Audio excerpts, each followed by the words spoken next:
الحمد للہ رب العالمین والصلاة والسلام علی سید المرسلین اما بعد فاعوذ باللہ من الشیطان الرجیم بسم اللہ الرحمن الرحیم. پڑھی الصلاة والسلام علیک یا رسول اللہ وعلی آلک واصحابک یا حبیب اللہ. الصلاة والسلام علیک یا نبی اللہ وعلی آلک واصحابک یا نور اللہ. میٹھے میٹھے آقا مکی مدنی مصطفیٰ صلی اللہ تعالی علیہ وآلہ وسلم کا فرمان ہے، کنجوس ہے وہ شخص جس کے سامنے میرا ذکر ہو اور مجھ پر درود پاک نہ پڑے. صلو علی الحبیب صلی اللہ تعالی علی محمد صلی اللہ علیہ وسلم. پیارے و محترم اسلامی بھائیوں اور مدنی چینل کے ناظرین، مدنی چینل کا سلسلہ فیضان رمضان عربی زبان کے ساتھ نفحات رمضان میں ہم سب حاضر ہیں. فیضان رمضان کے ساتھ ساتھ دیگر مدنی پھول بیان کرنے کا سلسلہ ہے. فیضان رمضان ہمارے سامنے ہے الحمدللہ. وہ کتاب ہے جس کا انگلش میں بھی ترجمہ ہو چکا ہے بلیسنگ آف رمضان، عربی میں بھی ترجمہ ہو چکا ہے نفحات رمضان. اس کے علاوہ بھی دیگر زبانوں میں ترجمہ ہو چکا ہے تاکہ اس کائنات میں بسنے والے مختلف زبانوں کے لوگ اس کتاب سے استفادہ کر سکیں، فائدہ حاصل کر سکیں. انشاءاللہ آج مزید مدنی پھول آپ کی طرف بڑھائیں گے، مگر پہلے نیت کر لیجئے کہ اللہ تبارک و تعالی کی رضا حاصل کرنے کے لیے اول تا آخر سلسلے میں شریک رہیں گے. ہمدن گوش ہو کر توجہ کے ساتھ دین کی باتیں سنیں گے، سیکھیں گے. جو سیکھیں گے اسے آگے بھی بڑھائیں گے، دوسروں تک پہنچائیں گے.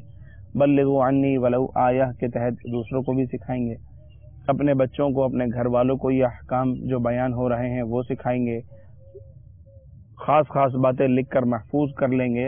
جب اللہ تبارک و تعالی کا نام آئے عز و جل اور آپ علیہ الصلوۃ والسلام کے ذکر مبارکہ پر درود پاک پڑھیں گے، اور جب بھی صلو علی الحبیب کہا جائے گا تو مل کر درود پاک پڑھیں گے. صلو علی الحبیب صلی اللہ تعالی علی محمد صلی اللہ علیہ وسلم. آج کی ہماری گفتگو کا محور، آج کا ہمارا موضوع قرآن مجید فرقان حمید کے اس آیت سے متعلقہ ہے جو سورہ بقرہ کی آیت نمبر 184 کا ابتدائی حصہ ہے. چنانچہ اللہ تبارک و تعالی ارشاد فرماتا ہے، اعوذ باللہ من الشیطان الرجیم بسم اللہ الرحمن الرحیم. فمن کان منکم مریضا او علی سفر فعدۃ من ایام اخر. تو اگر تم میں سے کوئی مریض ہو یا مسافر ہو تو وہ دوسرے دنوں میں اپنی گنتی پوری کرے. اس آیت کے ترجمے سے ہمارا موضوع واضح ہو گیا کہ ہمارا آج کا موضوع ہے کہ وہ کون سی چیزیں ہیں اور کیا بیان ہے ان چیزوں کا کہ جس کی وجہ سے ایک مسلمان کو اس بات کی اجازت مل جاتی ہے کہ ٹھیک ہے وہ روزہ نہ رکھے تو روزہ چھوڑ دینے یا روزہ افطار کرنے یا بعد میں رکھنے. ظاہر ہے کہ جب بھی روزہ چھوڑا جائے گا تو اسے بعد میں رکھنا ہے. تو روزہ افطار کرنے کی کیا کیا وجوہات ہو سکتی ہیں یا کیا وہ عذر ہیں کہ جن کی وجہ سے رمضان المبارک کا روزہ قضا کرنے کی اجازت ملتی ہے. آج وہ ہم عذر سنیں گے، توجہ کے ساتھ سنیں گے انشاءاللہ عز و جل. آئیے ہم اپنی گفتگو کا آغاز کرتے ہیں. مرحبا بكم في سلسلتنا المتواصلة. واليوم أردت أن نتكلم عن كما أنت فهمت بآية القرآنية إن شاء الله نتحدث عن أعذار الفطر. الحمد لله رب العالمين والصلاة والسلام على سيد المرسلين. أما بعد فأعوذ بالله من الشيطان الرجيم بسم الله الرحمن الرحيم. ذكرت الآية القرآنية التي فيها أعذار عامة لمن أراد أن يفطر، المسافر والمريض. فمن كان منكم مريضا أو على سفر فعدة من أيام. نصت الآية على صنفين دون تفصيل لهذه الآيات بما فيها من أحكام تتعلق بالمسافر أو بالمريض، وهل هنالك ضوابط للمرض أو ضوابط للسفر. هذا ما سنتكلم عنه تفصيلا إن شاء الله عز وجل. شيخنا الشيخ محمد إلياس العطار حفظه الله تعالى يقول في كتابه نفحات رمضان: هناك بعض أعذار تبيح الإفطار في شهر رمضان المبارك، لكن يجب القضاء بعد زوال العذر المانع من الصوم. وأما من أفطر، هنا مسألة إيمانية، وأما من أفطر لغير عذر شرعي، أفطر في رمضان لكن من غير عذر شرعي، فإنه يأثم، وإثمه هذا أيضا قد خسر به أجرا عظيما في الصيام، حتى لو قضاه عليه القضاء، لكن حتى لو قضاه سيأثم. يقول الشيخ: من هذه الأعذار السفر، الحمل، الإرضاع، المرض، الكبر يعني الهرم، الإكراه على الإفطار، خوف هلاك، نقصان عقل، والجهاد. هذا ذكره شيخنا ونقله عن الإمام ابن عابدين في حاشيته الدر المختار في مذهب السادة الأحناف. المراد من الإكراه، لأننا ذكرنا نحن الإكراه، قد يسأل البعض ما هو الإكراه؟ الإكراه هو المقصود به التهديد بالقتل، يعني يخاف أن يقتل، أو قطع عضو من أعضاء جسده. مثلا المكره هو يقول: إن أنت صمت فأنا أقتلك، أو أقطع يدك، أو أقطع رجلك، أو أقلع عينك، أو أقص لسانك. هذه إذن يعني هدد بأخذ جزء أو قطع جزء من جسده، هذا يباح له الإفطار. لكن قيد العلماء: لو أنه هدد بشيء يستطيع أن يصبر عليه كالسجن، إذا صمت سوف أسجنك، فهو إذا صمت سوف أضربك، وخاصة ضرب يسير مثلا، فإنه لا يباح له أن يفطر. هذا قيد في مسألة الإكراه. هذا بالنسبة للإكراه، وذكرنا عامة هذا التعداد. الآن السفر عامة دون أردت أن أترجم حتى هنا.